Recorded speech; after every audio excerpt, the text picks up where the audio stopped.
이 시간 우리에게 주시는 하나님 말씀 호세아 6장 1절에서 11절까지의 말씀입니다. 이 계시의 말씀이 선포될 때 살아계신 하나님의 음성을 듣는 시간이 되시기 바랍니다. 오라 우리가 여호와께로 돌아가자. 여호와께서 우리를 찢으셨으나 도로 낫게 하실 것이요 우리를 치셨으나 싸매어 주실 것임이라. 여호와께서 이틀 후에 우리를 살리시며 셋째 날에 우리를 일으키시리니 우리가 그의 앞에서 살리라. 그러므로 우리가 여호와를 알자. 힘써 여호와를 알자. 그의 나타나심은 새벽빛같이 어김없나니 비와 같이 땅을 적시는 늦은 비와 같이 우리에게 임하시리라 하니라. 에브라임아 내가 내게 어떻게 하랴. 유다야 내가 내게 어떻게 하랴. 너희의 인애가 아침 구름이나 쉬 없어지는 이슬 같도다. 그러므로 내가 선지자들로 그들을 치고 내 입의 말로 그들을 죽였노니 내 심판은 빛처럼 나오느니라. 나는 인애를 원하고 제사를 원하지 아니하며 번제보다 하나님을 아는 것을 원하노라. 그들은 아담처럼 언약을 어기고 거기에서 나를 반역하였느니라. 길르앗은 악을 행하는 자의 고울이라. 피 발자국으로 가득 찼도다. 강도 때가 사람을 기다림같이 제사장의 무리가 세겜길에서 살인하니 그들이 사악을 행하였느니라. 내가 이스라엘 집에서 가증한 일을 보았나니 거기서 에브라임은 음행하였고 이스라엘은 더럽혀졌느니라. 또한 유다여 내가 내 백성의 사로잡힘을 돌이킬 때 내게도 추수할 일을 정하였느니라. 아멘.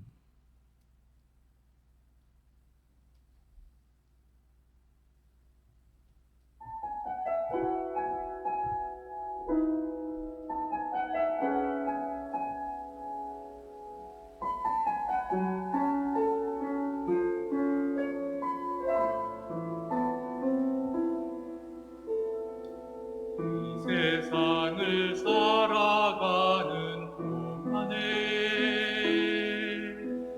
나의 힘을 의지할 수 없으니 기도하고 낙심하지 말 것은 주께서 참 소망이 되심이라. 하나님의 꿈이 나의 비전이 되고 예수님의 성품이 나의 인격이 되고 성령님의 권능이 나의 능력이 되길 원하고 바라고 기도합니다.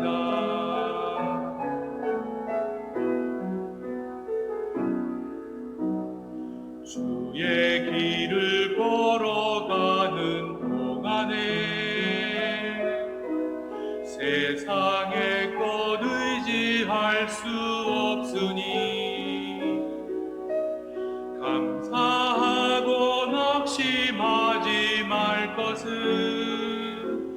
주께서 참 기쁨이 되심이라. 하나님의 꿈이 나의 비전이 되고 예수님의 성품이 나의 인격이 되고 성령님의 권능이 나의 능력이 되길 원하고 바라고 기도합니다. 하나님의 꿈이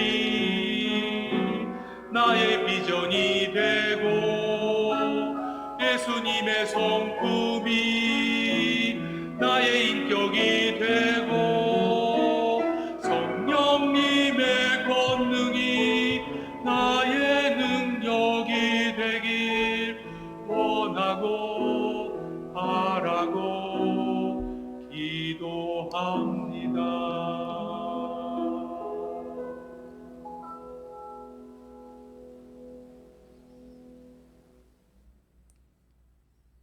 네, 오늘도 주의 전에 오신 우리 성도님들 또 이 유튜브 방송을 통해서 예배 참여하시는 모든 분들에게 하나님의 은혜가 함께 하시기를 간절히 소망합니다. 먼저 알리는 말씀 좀 말씀드리겠습니다. 익히 아시다시피 내일부터 위드 코로나 새로운 거리두기 단계가 적용이 되고 방역 지침이 적용이 됩니다. 먼저 말씀드릴 것은 이미 공지사항에서 말씀드린 것처럼 우리 교회는 방역 활동을 참 잘하고 있습니다. 그래서 방역 당국이 잘하고 있다라고 인정을 해줬기 때문에 그래서 변함없이 위드 코로나 시대에도 최선을 다해서 방역을 하고 있고, 또 교회 오시면은 여러분이 손이 닿는 모든 곳은 최소한 2번 이상 방역이 끝난 상태에서 만지시게 된다. 뭘 만지시던 간에 그렇게 된다고 하는 것을 꼭 좀 먼저 말씀을 드리도록 하겠습니다. 이제 방역을 지금 예배 참여하시는 분들을 보면은 그 예방 접종을 완료하신 분들이 제가 많이 생각하기는 몇 분 확인해야 됩니다만은 95% 정도까지는 이미 올라왔다고, 우리 교회는 최소 90% 이상은 넘었습니다. 예방 접종 완료자가 그렇게 말씀을 드리고요. 인원도 이제는 제약이 없습니다. 뭐 최소 인원을 해도 이미 넉넉하고요. 또 최대로 들어오시면 제한 없이 들어오시기 때문에 그런 인원에 뭐 걱정 없이 오셔도 되겠다라는 그런 말씀을 드리고요. 아침 기도회나 수요 금요 예배 오시는 분들은 주로 권사님들이 오시는데 모두 예방 접종 완료자입니다. 그러니까 거기에는 또 인원 제한이 없습니다. 그래서 그걸 기억을 하시고 내일부터 새롭게 시작되는 위드 코로나 시대에 또 주님의 몸된 재단을 잘 같이 격려하면서 또 독려하면서 그렇게 섬기게 되었으면 좋겠습니다. 자, 군대에는 젊은이들이 많습니다. 어쩔 수 없이 집단 생활을 하게 되고요. 뭐 군대뿐만이 아니고 사람 사는 곳에 집단 생활을 하게 되면 갈등이 일어날 수밖에 없습니다. 그 안에도 다양한 갈등이 있죠. 그런데 대개의 경우는 상호 간에 잘 이걸 해결을 합니다. 그러나 이제 간혹 가다가 이게 문제로 발전을 하는 경우가 있습니다. 그래서 뭐 상호 간에 좀 잘못이 있는데 문제의 중심에서는 친구들이 나오게 돼요. 이제 그러다 보면은 부모님들이 이제 불려서 오게 되고요. 또 놀래서 오게 되고요.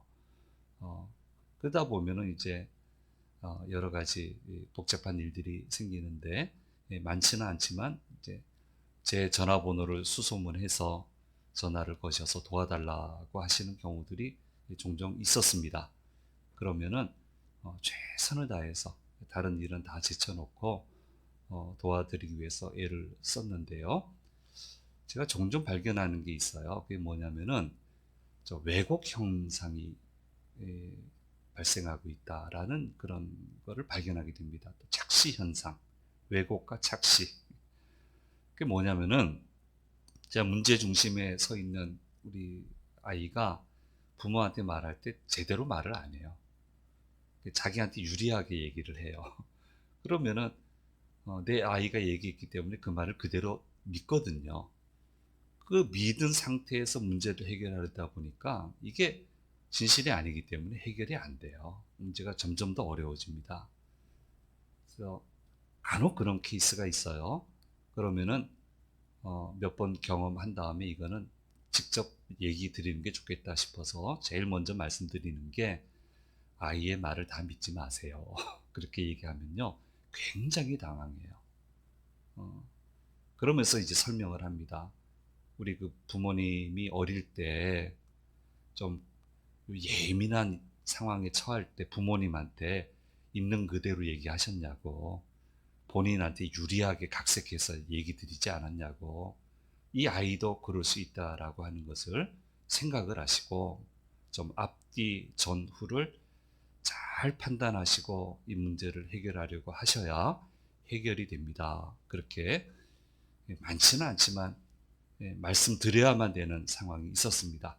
저는 아주 다행스럽게도 하나님이 도와주셔서 그 쉽지 않은 얘기인데 잘 받아주셨어요. 그래서 아이를 대할 때도 좀 다르게 저하고 의논하시면서 걔가 좀 각색한 것들을 조금 이렇게 깨트리면서 문제를 직시하게 하고, 그렇게 해서 문제 해결에 큰 도움이 되었던 그런 경험이 있습니다. 자, 호세아 선지자가 말씀을 선포하던 때 이스라엘 안에는 뭐가 있냐면 심각한 왜곡 현상이 일어나고 있어요. 계속 반복이 되고요. 이게 고착화가 되어 버렸어요. 그 진실이 아닌데 진실처럼 되어 버렸습니다. 제일 첫 번째 왜곡은요, 기가 막히고 가슴 아픈 일이에요. 하나님에 대해서 왜곡을 하는 거예요. 자, 하나님을 믿어요. 제사도 드려요. 제사 드리는데 필요한 제사장들이 전문 인력이 있어야 되잖아요. 그 제도도 두고 있고요.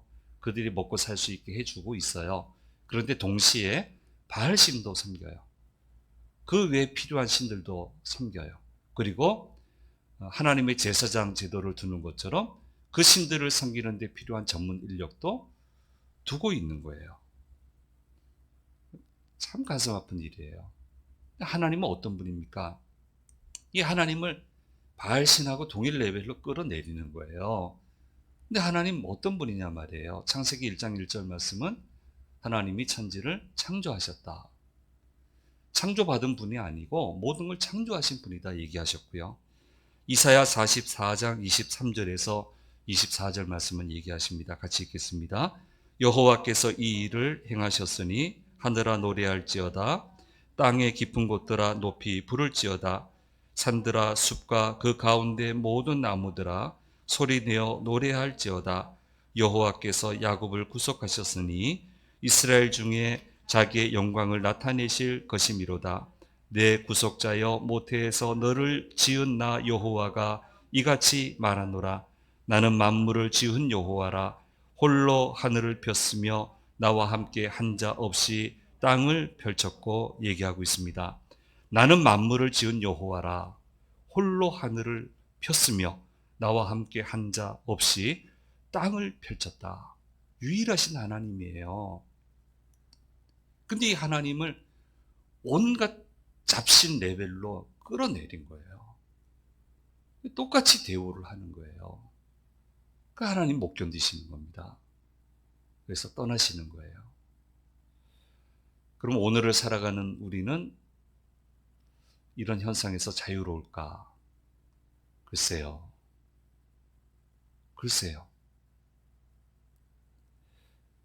하나님을 기복적으로만 믿어요. 그렇죠. 복을 주시는 분은 맞아요. 근데 그렇게만 자꾸 접근하려고 그러고요.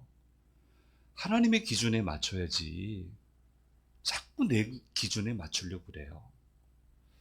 제가 불가사의하게 생각하는 분들이 대부분 그 정도 기도 오랫동안 열정적으로 하셨으면은 하나님이 대부분 다 들으시거든요.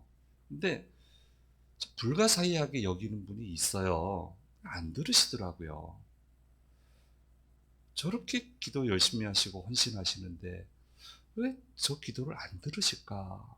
근데 이제 나중에 내막을 보니까 그게 몇 년, 제가 2, 3년 본 게 아니란 말이에요, 그 기도를. 근데 왜 자꾸 망가질까? 왜 자꾸 저렇게 무너질까? 근데 나중에 내막을 보니까 하나님 말은 들으려고 하질 않아요. 자기 말만 하는 거예요. 자기 생각만 하는 거예요. 거기다 하나님 이름 올려놓고 자기 독백만 하는 거예요. 그러니까 하나님 안 들으시죠. 그럴 분은 아니지만 우리 표현으로 하면 하나님 얼마나 힘들으셨을까? 이건 좋게 얘기 제가 하는 거예요. 그보다 더 나쁜 생각을 했어요.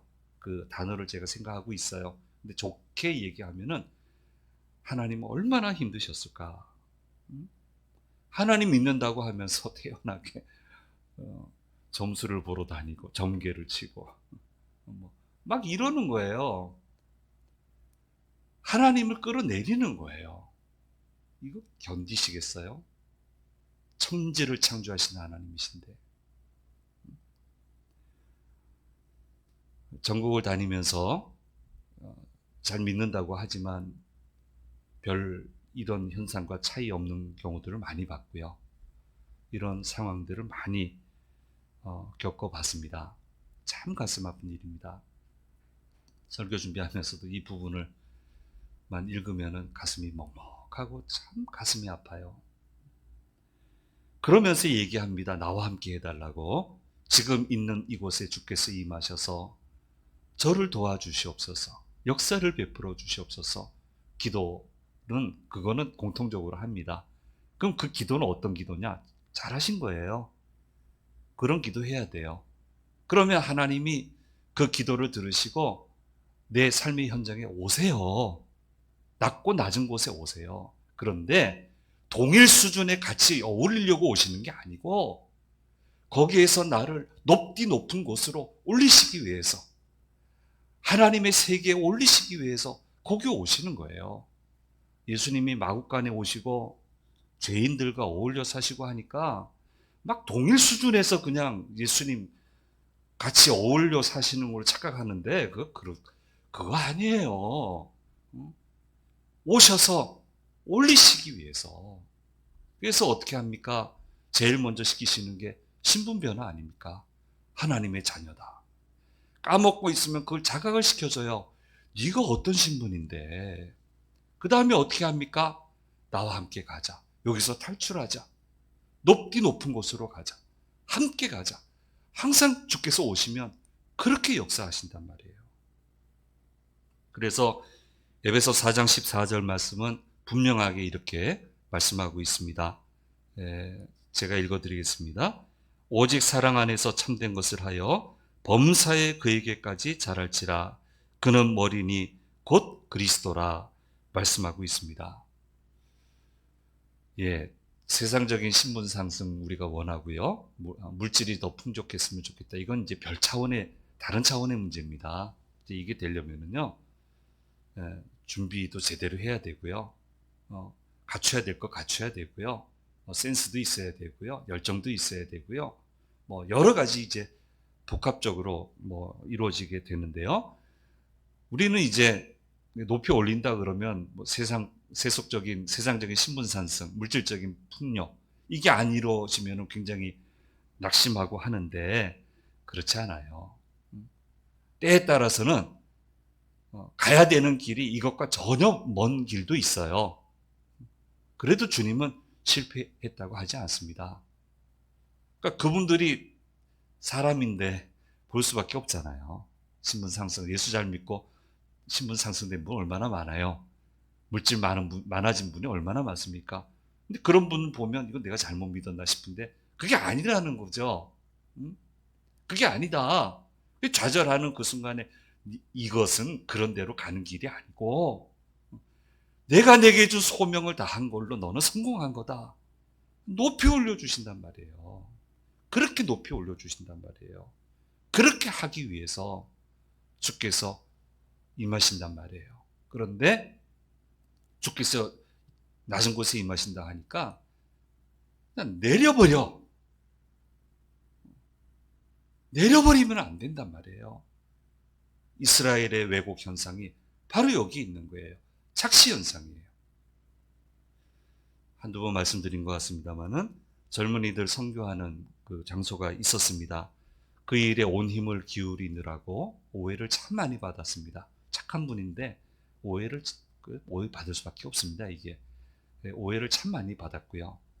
그 전도하느라고 신분 상승하는데 필요한 조건을 갖춰야 되는데 못 갖췄어요. 거기를 안 떠나서. 그런데 이제 한 단계만 남았는데 기회가 찾아온 것 같아요. 그래서 찾아오셨어요. 목사님, 기도해 주세요. 마지막 기회입니다. 사실은 참 쉽지 않은 케이스인데. 근데 이제 말씀을 드렸습니다. 도와달라고 하시면 온 힘을 다해서 제가 도와드리겠지만 그 욕이 떠나서 사시겠습니까? 이 사람들, 젊은이들 생명 건지는 일에 인생을 거셨는데 여기 떠나서 살 수 있겠습니까? 그냥 흐름에 맡기시고 제 생각에는 이 일에 전념하시는 게 더 좋을 것 같습니다. 그리고 정해진 기한이 떠나서 이 직장을 떠나게 되면 다른 지역 가지 말고 여기에 터를 잡으십시오. 일생을 드리십시오. 이게 얼마나 귀한 겁니까? 한번 생각을 좀 하면 좋겠습니다. 의논이 될 만한 분이니까 얘기했습니다. 안 그런 분한테 얘기하면 시험 들어요. 근데 이제 며칠을 기도하시고는 오셔서 목사님 말씀대로 하겠습니다 하시더라고요. 도와드리려고 여러 경로를 알아봤더니 도와드릴 타이밍은 지났어요. 결국 신분 상승은 안 됐습니다. 그렇게 끝을 맺으셨어요. 그런데 하나님이 인생의 상승 기류를 타게 하셨어요. 이야, 그렇게 타게 하실 줄 몰랐어요. 그냥 어디까지 올라가는지 모르겠어요. 또 자녀에게 주는 축복은요, 그 자녀들 세상적인 기준으로 보면 고만고만한데 왜 그렇게 양질의 기회가 주어지는지 모르겠어요. 계속 지금도 주어지는 것을 보게 됩니다. 하나님 분명히 말씀하십니다. 세상의 기준에 따라 살지 마라. 가치관에 함몰되지 마라. 하나님을 끌어내리지 마라. 하나님을 끌어내리지 마라. 왜 하나님 안에서 안 된다고 생각하고 왜 하나님 안에서는 누리지 못한다고 생각하냐? 얼마든지 누릴 수 있는데 얼마든지 될 수 있는데 왜 안 되는 케이스만 보고 하나님 안에서 믿음 지키면서 잘 되는 케이스는 왜 안 보고 안 되는 케이스만 보고 그렇게 좌절하느냐, 그렇게 왜곡하느냐. 오늘 말씀은 분명히 얘기하는 거예요. 주님을 따라가면 절대로 인생은 실패하지 않는다. 주님을 따라가면 얼마든지 고귀한 인생을 살아갈 수 있다라고 하는 것을 이 이스라엘의 죄악된 모습을 통해서 우리 반전으로 우리에게 역설적으로 말씀해 주고 있습니다. 이스라엘 백성의 두 번째 왜곡은요, 모든 게 문제 없다는 거예요. 예. 그렇게 자평하는 거예요. 근데 그 근거가 뭐냐? 제사 지내고 있다는 거예요, 하나님께. 예, 오늘 얘기하면 예배 드리고 있다는 거예요. 근데 하나님은 받지 않으세요. 종교 행위라고 그래요. 그래서 그것을.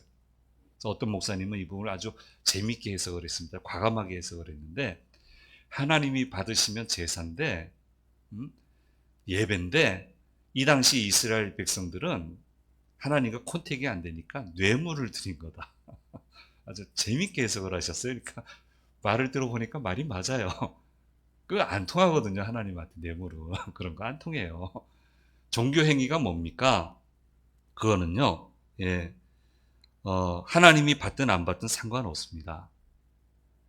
그리고 그냥 보여줘요. 그리고는 자신들이 주는 대로 신은 받으라는 거예요. 그리고 받았으니까 우리한테 잘해라는 거예요. 잘해야 된다는 거예요. 이게 종교행위예요. 오늘 6절 7절 말씀에 분명히 주님이 말씀하고 있습니다. 나는 인애를 원하고 같이 있습니다. 제사를 원하지 아니하며 번제보다 하나님을 아는 것을 원하노라. 그들은 아담처럼 언약을 어기고 거기에서 나를 반역하였느니라 말씀하고 있습니다. 그러니까 이렇게 종교행위를 하니까 주님이 뭐라고 그 결론을 얘기합니까? 9절 말씀에 말씀하고 있습니다. 이건 제가 읽어드릴게요. 강도떼가 사람을 기다림같이 제사장의 무리가 세겜길에서 살인하니 그들이 사악을 행하였느니라. 기가 막힌 것은 제사장이 이 일에 더 앞장서고 있다는 거예요. 종교행위 외에. 드렸잖아요, 하나님. 받으셨잖아요. 언제 받아, 하나님이. 드렸으니까 잘해줘야죠, 우리한테. 난 받은 적이 없는데. 그래서 그 결과는 심판이에요. 5절 말씀에 말씀하고 있습니다. 같이 읽겠습니다. 그러므로 내가 선지자들로 그들을 치고 내 입의 말로 그들을 죽였노니 내 심판은 비처럼 나오느니라 말씀하고 있습니다. 괜찮다, 잘하고 있다, 그런다고 괜찮아지는 거 아닙니다. 그런다고 잘하고 있는 거 아닙니다. 심판이 임한다는 거예요. 그래서 이렇게는 안 되고요. 돌아오셔야 되거든요, 하나님이. 하나님이 함께 해 주셔야 됩니다. 그렇게 되려면은 종교 행위가 아니고 믿음 생활을 해야 돼요. 믿음 생활을 해야 돼요. 하나님을 만나야 돼요. 겸손히 주님을 만나야 되는 거예요. 그래서 오늘 1절 말씀에 선포하고 있는 겁니다. 우리 또박또박 이 말씀을 읽어야 됩니다. 읽겠습니다. 오라 우리가 여호와께로 돌아가자. 여호와께서 우리를 찢으셨으나 도로 낫게 하실 것이요 우리를 치셨으나 싸매어 주실 것임이라. 그래서 세 번째로 마음으로 뉘우치고 실제 행동의 변화가 있어야 된다는 거예요. 그 기준이 뭐예요? 하나님의 말씀이에요. 내 기준으로 하지 말고 말씀하신 대로 실제로 해서 하나님을 만나야 된다는 거예요. 뉘우치고 돌이키고 그 길만이 살 길이라고 하는 것을 말씀해 주고 있는데, 자, 이게 회개가 쉽지 않습니다. 그래서 제자훈련 성역 공부에서는 훈련을 시켜요. 저는 이제 훈련 받기도 했지만은 좀 더 보완을 해서 회개의 4단계 과정이라고 하는 그거를 주로 가르칩니다. 이건 계속 이제 말씀을 서로 나눠야 됩니다. 이제 그 회개 4단계를 보면요. 첫째는 잘못된 것을 인정하는 거예요. 그래서 내가 반복해서 짓는 죄는요, 잘못이라 잘 인정이 안 돼요. 사람이 이 정도는 할 수 있잖아요. 이렇게 하는데 그거 아니에요. 그래서 그 인정을 먼저 해야 되고요. 두 번째는 이걸 내가 왜 반복하냐면 좋아하거든요. 그래서 내가 이걸 나도 몰랐는데 좋아하고 있는 것 같습니다. 미워하는 마음을 주십시오. 미워하게 해 주십시오. 그리고 나서는 정말 제가 잘못했습니다. 이 일에 대해서 잘못했습니다. 그렇게 기도하고요. 그러면은 용서하시잖아요. 용서하시면 그 빈자리가 생기잖아요. 그 빈자리에 주님이 주시는 새로운 영을 창조해 주십시오. 하늘의 것으로 채워 주십시오. 그래서 이 회개 4단계를 하는데요. 사람 누구나 습관적인 죄가 있어요. 저도 이 4단계를 가지고 극복을 한 것도 있고 노력하고 있는 것도 있고, 그래서 한 번만 더 보여주시면은, 자, 인정하고 미워하는 마음을 달라고 기도하고 진심으로 회개하고 새로운 영을 창조해 달라고 기도하는 이런 것을, 이게 효과적이더라고요. 가르쳐 보기도 하고 제자 훈련해 보니까 아주 효과적인데, 이렇게 해서 우리는 반드시 극복을 해야 됩니다. 그러면 뉘우치고 돌아오면 어떻게 하십니까? 낫게 해주시고 싸매어 주시고 살리시고 일으켜 주신다고 말씀해 주고 있습니다. 우리 1, 2절 다시 한번 읽도록 하겠습니다. 오라 우리가 여호와께로 돌아가자. 여호와께서 우리를 찢으셨으나 도로 낫게 하실 것이요 우리를 치셨으나 싸매어 주실 것입니다. 여호와께서 이틀 후에 우리를 살리시며 셋째 날에 우리를 일으키시리니 우리가 그의 앞에서 살리라. 자, 그래서 이제 포로로 끌려가기 전에 회개 안 했고요. 다 잃고 나서 회개를 했어요. 그러니까 하나님이 그 기도를 들으셔서 이틀 사흘 후에 살리시겠다. 이건 짧게 해주겠다. 그래서 비교적 짧게 70년 만에, 그래도 70년이에요. 예, 돌아오게 하시는 것을 보게 됩니다. 그래서 여기서 주목해야 될 것은요, 호세아를 묵상하면서 반복적으로 강조되는 부분입니다. 주께서 회복시키신다고 하니까 그냥 내 현재 삶이 그대로 회복되는 것으로, 이거 이렇게 가르치면 안 되거든요. 그렇게 쉽게 회복되는 거 아니에요, 내 일상이. 그렇지 않아요. 이틀 사흘 후에 살리신다고요.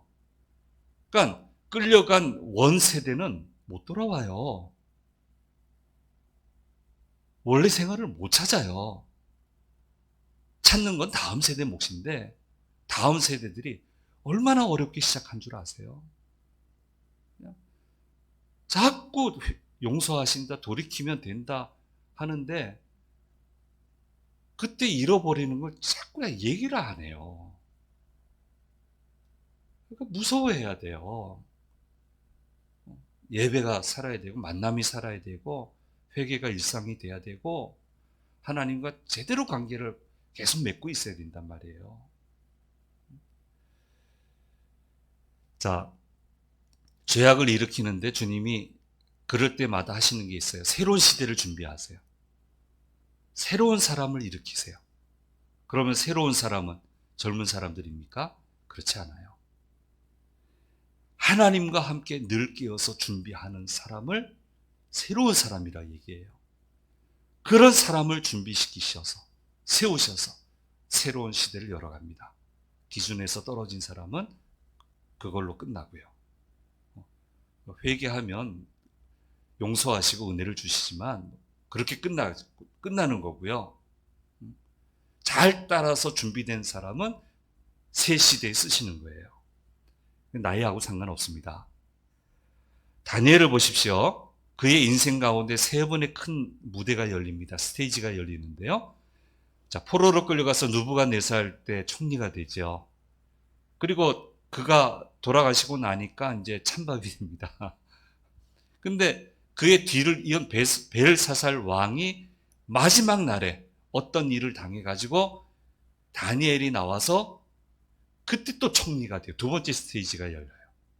그리고 나서는 바사 제국이 들어와서 벨사살 왕을 패하고 새로운 제국을 여는데 또 그때 총리가 돼요.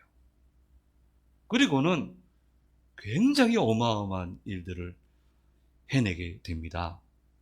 팔순의 나이입니다. 지금도 팔순이 쉽지 않은데 이 당시의 팔순은 상상이 되십니까? 그 나이예요. 여전히 총명하고 여전히 지혜롭고 여전히 뛰어나고. 비결이 뭡니까? 끊임없이 하나님과 동행하는 것이었습니다. 하루에 3번씩 기도 시간을 지켰습니다. 기도하면서 겸손히 주의 음성을 들었고 들려주시는 음성을 따라 자기 발전을 해 나갔습니다. 그러니까 시대가 바뀌어도 모든 사람들에게 통하는 실력을 갖추게 됐고, 왜 하나님 안에서 안 됩니까? 다니엘은 됐는데 왜 안 된다고 생각합니까? 그 실력을 가지고 어떤 무대에 서게 되어도 믿음의 역사를 훌륭하게 써내려갔던 것입니다. 그래서 얘기하는 거예요. 하나님을 아는 것이 제일 우선이다. 힘써 하나님을 알아야 된다. 하나님과 사귐이 있어야 된다. 예배하며 기도하며 실천하며 살아계신 하나님을 만나야 된다. 강조하고 있는 겁니다. 3절 말씀에 말씀하고 있습니다. 또박또박 한번 읽어보겠습니다. 그러므로 우리가 여호와를 알자, 힘써 여호와를 알자. 그의 나타나심은 새벽빛같이 어김없나니 비와 같이 땅을 적시는 늦은 비와 같이 우리에게 임하시리라 하니라 말씀하고 있습니다. 오늘은 종교개혁 기념주일입니다. 중세시대인데요. 교회에 많았습니다. 교회가 권세를 쥐고 있었습니다. 밝아져야 되잖아요. 근데 중세는 암흑시대라고 얘기해요. 왜요? 말씀 못 읽기 막았잖아요. 말씀 못 읽기 막았잖아요. 하나님 말씀에서 멀어졌잖아요. 어두움이 찾아왔습니다. 그래서 말씀으로 돌아가자. 종교개혁을 일으켰더니 빛이 찾아왔습니다. 하나님을 알아야 됩니다. 그것만이 답입니다. 힘써 하나님을 아는 그런 믿음의 사람들이 되시기를 소망합니다. 기도하겠습니다. 은혜로우신 아버지 하나님, 왜곡하지 말고 착시에 빠지지 말고 오직 하나님을 힘써 알아 승리의 길, 성공의 길을 걸어가는 주님의 사람들이 다 되도록 인도하여 주시옵소서. 감사드리고 우리 주 예수 그리스도의 이름으로 기도드립니다. 아멘.